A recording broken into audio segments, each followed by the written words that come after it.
Trump's one true concern? It was never governing. It was never responsibility. It was never this country. It was always youth, beauty, and power over women. That hunger and ambition have defined his entire life, and they explain every choice he's ever made. But now that world has collapsed. His name is permanently welded to Epstein. What exactly does he have left?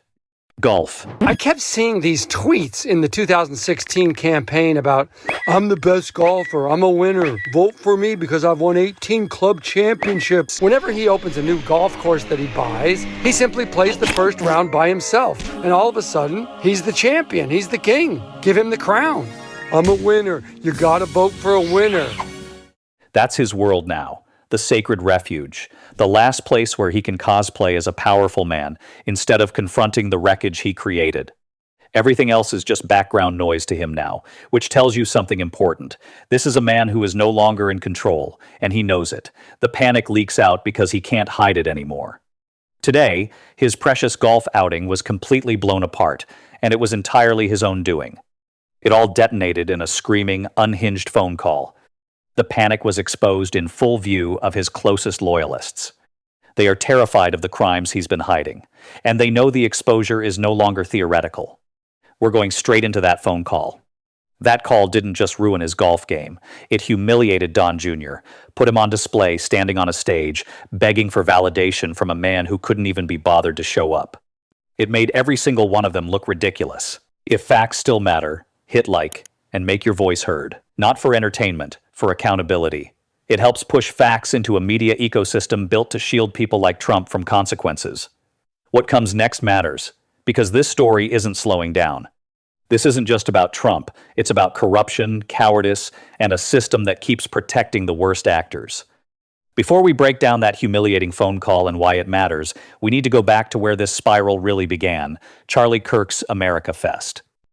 A stage full of loyalists, applause lines, and empty warnings. Mike Johnson gave a warning that, honestly, you're going to find hilariously entertaining. Everything, as has been said here, everything is on the line in the midterms of 2026, and we have much more to do.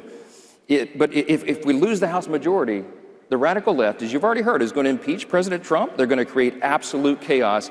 We cannot let that happen, and I know you won't. Oh yes, absolutely terrifying, truly chilling stuff. Donald Trump might actually face impeachment if Democrats take back the House. Sign me up, Mike. Where do I register early signups available? I've got my wallet right here. Cash? Card? Yeah, let's do it. This sounds absolutely ridiculous. Because this is absurd. What exactly is supposed to be so frightening about accountability? And here's the irony. No one wants to say out loud. Republicans right now are openly floating articles of impeachment against Trump himself. The only one showing even mild hesitation is Senator Tim Kaine, which tracks, considering he's the same guy who folded during the government shutdown. So, no shock there. America Fest was supposed to be Turning Point USA's big showcase energy, loyalty, applause on cue. Instead, Trump managed to make the entire event look foolish the moment he called in. But before we get to that embarrassment, let's talk about the opening act. J.D. Vance. Complaining, whining, posturing. The worst possible setup for what came next. And it all began with Vance going after Jasmine Crockett, for reasons that no one who's actually paying attention can explain. And Jasmine Crockett. Oh, Jasmine Crockett. The record speaks for itself. She wants to be a senator, though her street girl persona is about as real as her nails.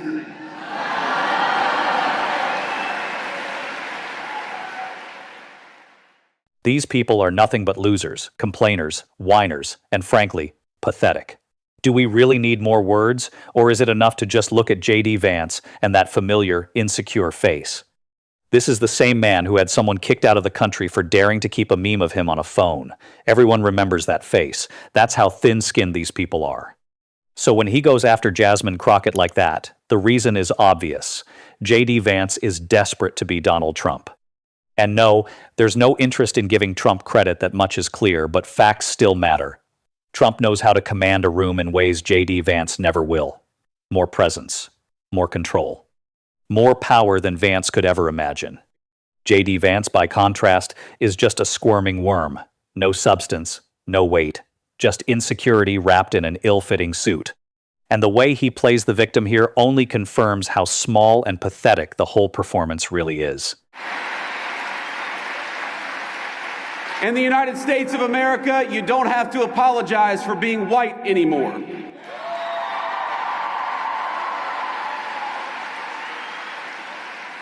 Oh, so we're not going to apologize for being white. Oh, really? What a stunning revelation. J.D. Vance, it must be so hard being you, mustn't it? Let's talk about that for a moment. A man whose entire career was handed to him on a silver platter, largely because he came from the right state at the right time. He sold out his own family, sold out his own town, and sneered at the very people around him, treating them like fools. And now? Now he lands in private equity, and after barely 2 years in the Senate doing nothing but complaining, he somehow ends up vice president. The man is a whiner, a professional whiner. And this is the conservative playbook. They manufacture a victim mentality. They devote their energy to complaining, moaning, and whining about everything imaginable. That's the movement. That's the substance. They invent fictional attacks against themselves, then dump that endless grievance onto the rest of the country, as if it's everyone else's responsibility. It isn't. There are far more serious issues facing this world than J.D. Vance sobbing about being persecuted for being white. Isn't it a far more consequential racial issue that he openly mocks and humiliates his own wife over her culture? That would seem to matter more. Apparently not to J.D. Vance. Because while real crises are unfolding, Vance is stuck here, and that context matters. Before we get to what he had to say about Trump's record, and before we break down that screaming, unhinged phone call that followed,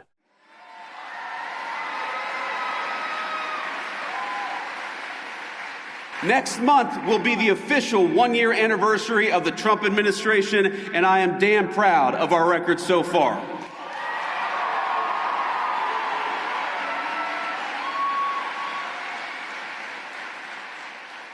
proud of the record, huh? That's going to make one hell of a Democratic ad in 2028. J.D. Vance says he's proud of his record of success, so let's slow that down and actually look at it. Prices are up. The Epstein files are still missing. While Trump isn't leading, he's lashing out attacking Venezuela, floating the takeover of Greenland, weaponizing tariffs, and militarizing coercion at home, all while ordinary Americans pay the price for his ego-driven chaos. That's not a record of achievement. It's a pattern of instability, wrapped in self-congratulation.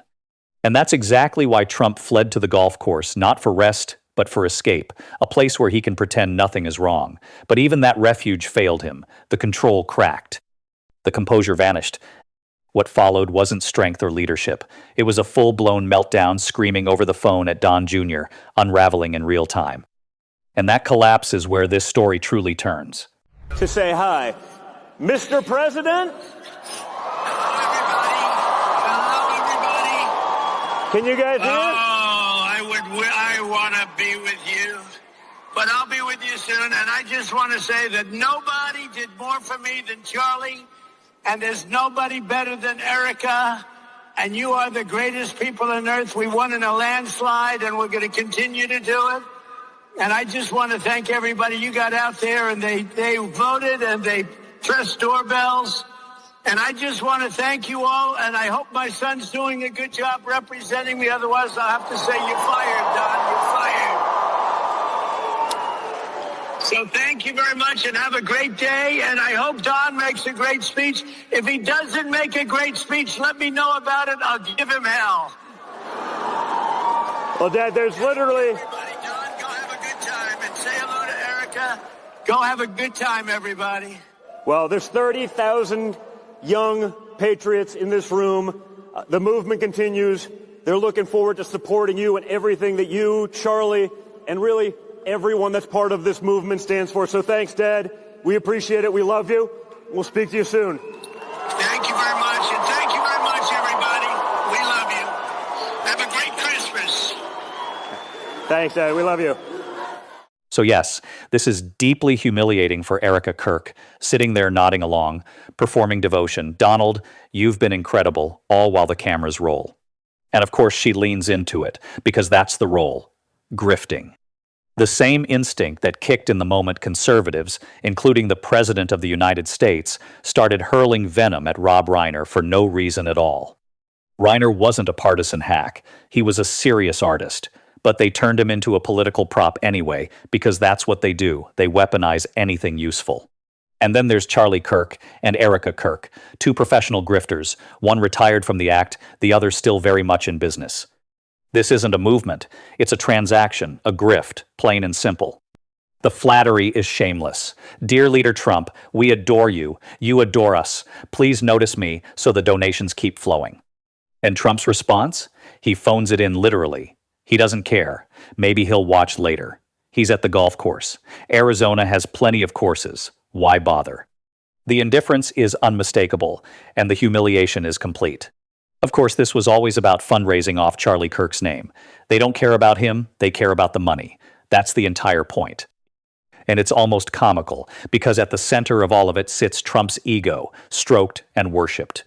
America Fest? Spare me. This isn't about the country. They don't love its values. That's obvious. What it really is, honestly, is Trump Fest. A gathering for the faithful to perform their rituals, while the object of their devotion can't even be bothered to show up. Don Jr. had to call him. No appearance, no recorded message. That's how little he cares. And here's the critical thing to remember about Trump supporters. He despises them. He sees them as ugly, stupid, and easy to manipulate. That's why he's always selling them junk they don't need and asking for more money, because he thinks they're suckers. On that point, there's rare agreement. These people are suckers. That's the blunt truth. But here's where Trump miscalculated. He thought he could quietly slide the Epstein files past them, and despite everything, enough conservatives, the ones who still matter, are furious. It's ignited MAGA outrage in a way Trump never anticipated. He didn't see this coming, and that's exactly why the pressure has to continue.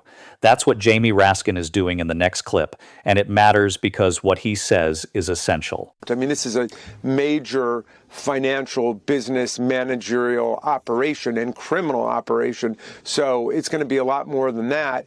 And look, these names will come out. Remember that a lot of the victims know exactly who is in there, but they don't want to cross these, billionaires or government officials or people who occupy real positions of power and influence and control, because I'm certain that they've threatened to make their lives miserable, or at least made implicit threats to that effect. But it's just building up like a pressure cooker right now. These names are going to come out one way or another. And Congressman Ro Khanna has proposed an array of options if there is evidence the administration either redacted or withheld information to protect anyone associated with Epstein's crimes. Same if further batches withhold key information. So Khanna floated subpoenas, contempt proceedings, even impeachment of Attorney General Pam Bondi and other DOJ officials. Will Democrats follow through if the DOJ does not comply with the law? Oh, we're going to use every means within the panoply of powers that may be at our disposal.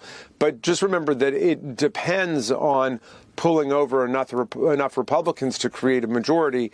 Marjorie Taylor Greene is leaving the House on January 5th. And, Nancy Mace is running for governor. It's not going to be easy to do that. You saw the extraordinary political mobilization that it took on the part of oversight Democrats to get the original subpoena imposed, and then the Department of Justice and Attorney General Bondi have completely been obstructing that subpoena and not complying with it. So it's like pulling teeth. What Raskin is describing here isn't rumor or speculation. It's a coordinated criminal enterprise operating through money, power, intimidation, and silence. The victims know the names. They've always known. What's kept them quiet isn't confusion, it's fear. Fear of billionaires, government officials, and people who know exactly how to make lives miserable without ever leaving fingerprints. That's how real power protects itself, not with truth, but with pressure. Not with transparency, but with threats spoken or implied. And the longer this drags on, the more obvious it becomes. This isn't about paperwork delays, it's about obstruction. Subpoenas ignored. Evidence redacted. The Department of Justice slow-walking compliance as if the law were optional. Accountability here isn't being resisted quietly, it's being fought openly. And that tells you everything about what's at stake. This pressure cooker Raskin describes isn't hypothetical. It's real, and it's building because truth has a way of surfacing, no matter how much force is used to hold it down. So let's be clear. This isn't a conspiracy. It's a power structure under strain, and the reason it's straining is because the facts refuse to stay buried. This story doesn't end with one man or one scandal. It ends when the system is forced to choose between protecting itself and obeying the law.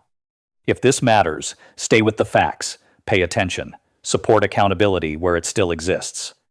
Because democracy doesn't collapse all at once. It erodes when obstruction is normalized and silence becomes easier than truth. And now I want to hear from you based on everything you've just seen. What do you think is really being protected here? Drop your thoughts in the comments below. That's why this matters, and that's why we're not done. And as always, until next time.